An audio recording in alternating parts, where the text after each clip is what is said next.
Hi everyone, my name is Sarah, and today I'm going to be talking about my folk art lesson plan. This lesson plan is dedicated to 8th grade students, and for some lesson context, I will be discussing several folk art artists, and students will be required to research any specific artist that specializes in creating animals. And they will be required to make an animal sculpture that is inspired by that artist that they picked, and they will have to use recycled items and paper mache and acrylic paint to create their project. The objectives are that students will be able to accurately describe the folk artist of their choosing, and students will be able to understand the importance of recycling, and they can use that knowledge in the future. And lastly, students will be able to use paper mache and acrylic paint. The key vocabulary words are paper mache, folk art, and elements of design. Now, I believe that these vocabulary words are very important for the student to learn before they start the project, since they are the main purpose of the project. For my state standards, I have chosen to demonstrate persistence in developing skill with various materials, methods, and approaches in creating works of art or design. And the second one is design or redesign objects, places, or systems that meet identified needs of diverse users. The materials needed are technology, and this includes PowerPoint, smartboard, and a projector. And you will also need recycled items, which would be plastic bottles and cardboard boxes. You need scissors, a hot glue gun, newspaper, a glue and water mixture, acrylic paint, and paintbrushes. For the introduction of the lesson, we will go over a PowerPoint that introduces specific folk artists from all over the world, and we will show examples of their work. And then we will begin to broaden the specific subject and more specifically talk about animal sculptures that people have done. In the body of the lesson, we are going to be talking about Mexican folk art in a town called Oaxaca, and they specifically do animal sculptures, and with these animal sculptures, they wood carve them and they paint them with bright colors and very unique patterns and designs. And we will also be talking about Kentucky folk art, and more specifically Minnie Adkins, and how she creates wood carvings as well, but she uses more realistic colors. We will also be comparing and contrasting these two folk arts and how they can be different and how they can be similar. Also in this discussion, we will be talking about the elements of art and how these sculptures use a specific element of art. After the body of the lesson, we will go on to activities, and this is where students will be able to research any artist that specializes in animal sculptures, and they will have to sketch out an idea that they want to create with the recycled items, and they will have to imitate their design or make something similar to the design. Once they have researched and sketched out their project, I will demo how to do the sculpture, and we will start by taking recycled bottles and cardboard, and we will cut out the shapes we need for the ears and the tail and the legs, and we will glue them together with a hot glue gun. And then we will take our paper mache mixture and paper mache the bottle and everything else that is attached to the bottle. And then once the paper mache dries the next day, we will paint them with acrylic paint. Of course, once they start their project, they will be required to grab all the materials themselves. I will not be handing them out, because where they are 8th grade, they should know where the materials are located in the classroom, and they should be able to grab what they need and use it effectively, since they are young adults. Once we are done with the projects, at the end of the day, students will be required to take care of their own workplace and keep it clean, because I will not be the one responsible for keeping it clean. They will be required to pick up all their scraps and throw them away or recycle them, and then they will be required to wash out their water cups and wash out their paint brushes, and they will have to put newspapers back in the stack where they came from.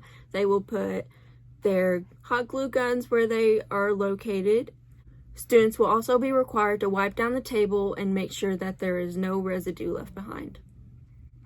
Also, I forgot to mention, whenever they are working with paper mache, they will be required to put down newspaper onto the table so that they will not make a mess with the glue mixture. At the end of the project, students are required to talk about their sculpture in front of the class, and they will be required to explain the animal and what elements of design they chose to do, and they will also speak about the artist they researched and how they decided to make their animal like the artist. And they will also list some facts about the artist so it is known that they took the time to research them completely. And now I'm going to show you how to create these paper mache animals. For the demo, I'm going to show you how to do a Mexican style animal sculpture. And here's my example. I did a little pig, and this is what I'm going to be painting as my demo dries, since this one is already dried and hard. And first I'm going to take this Sprite bottle, and I also have this cardboard box, and I'm going to use this cardboard box to cut the legs. And first I'm going to take this flap off, and I'm going to actually use this flap for the tail and ears.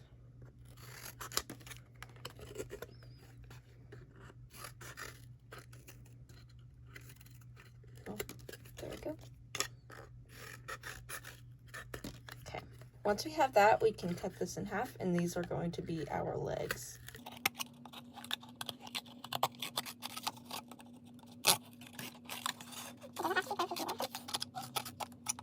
So there's our legs.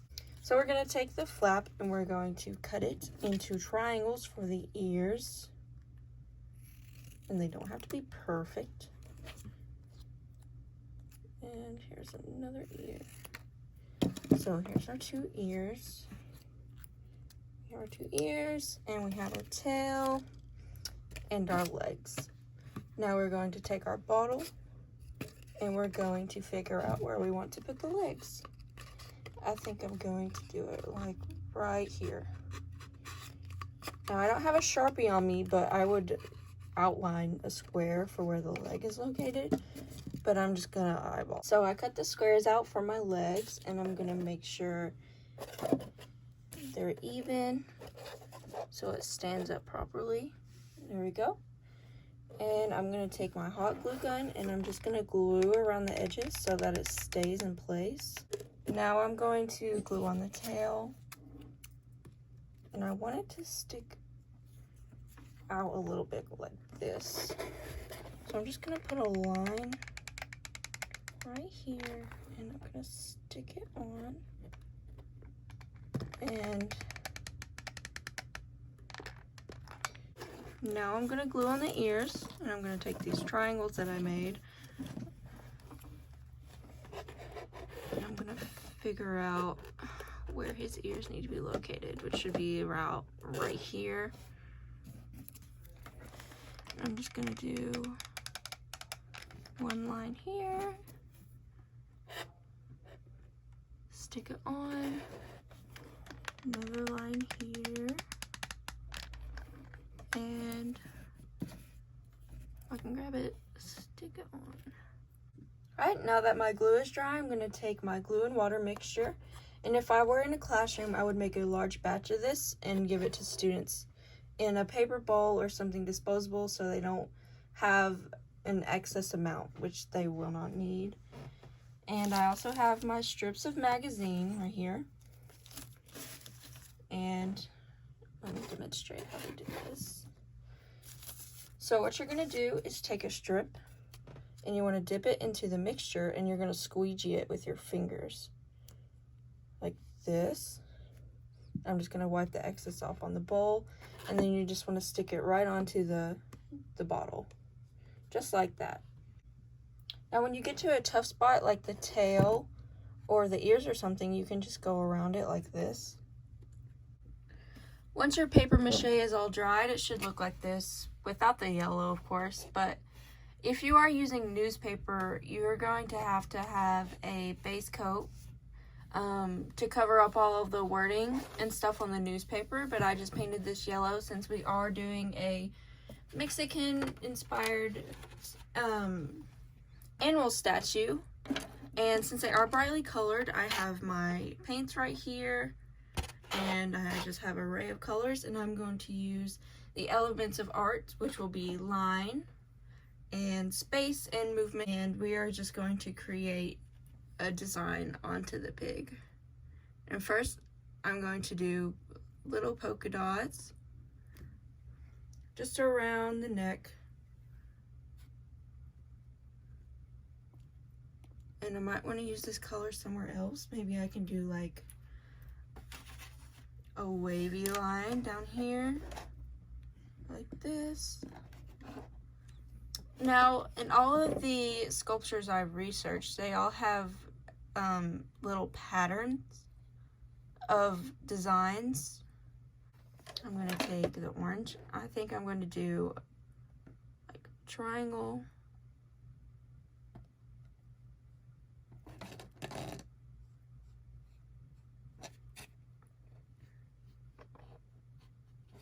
Like that. Blue, maybe I want to do like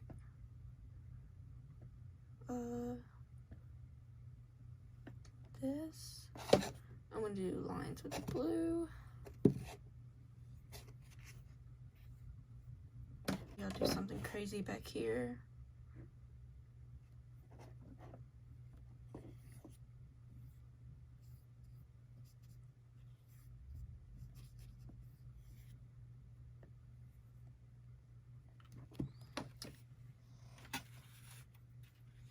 Use purple. Maybe I'll give him like a marking on his nose.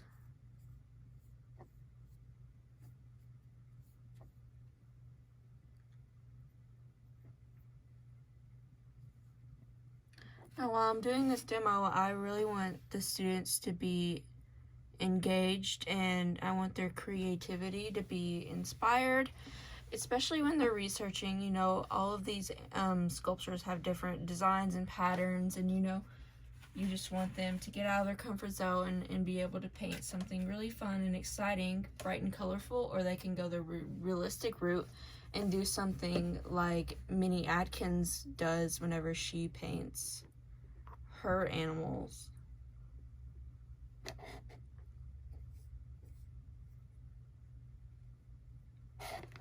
And you would just do something along the lines of that. Of course it would be neater, but where this is a demo, we don't really have time. But of course you want the students to have neatness, and you want them to have craftsmanship whenever they design their animals and paint them. But this is the outcome. He kind of looks like a skunk.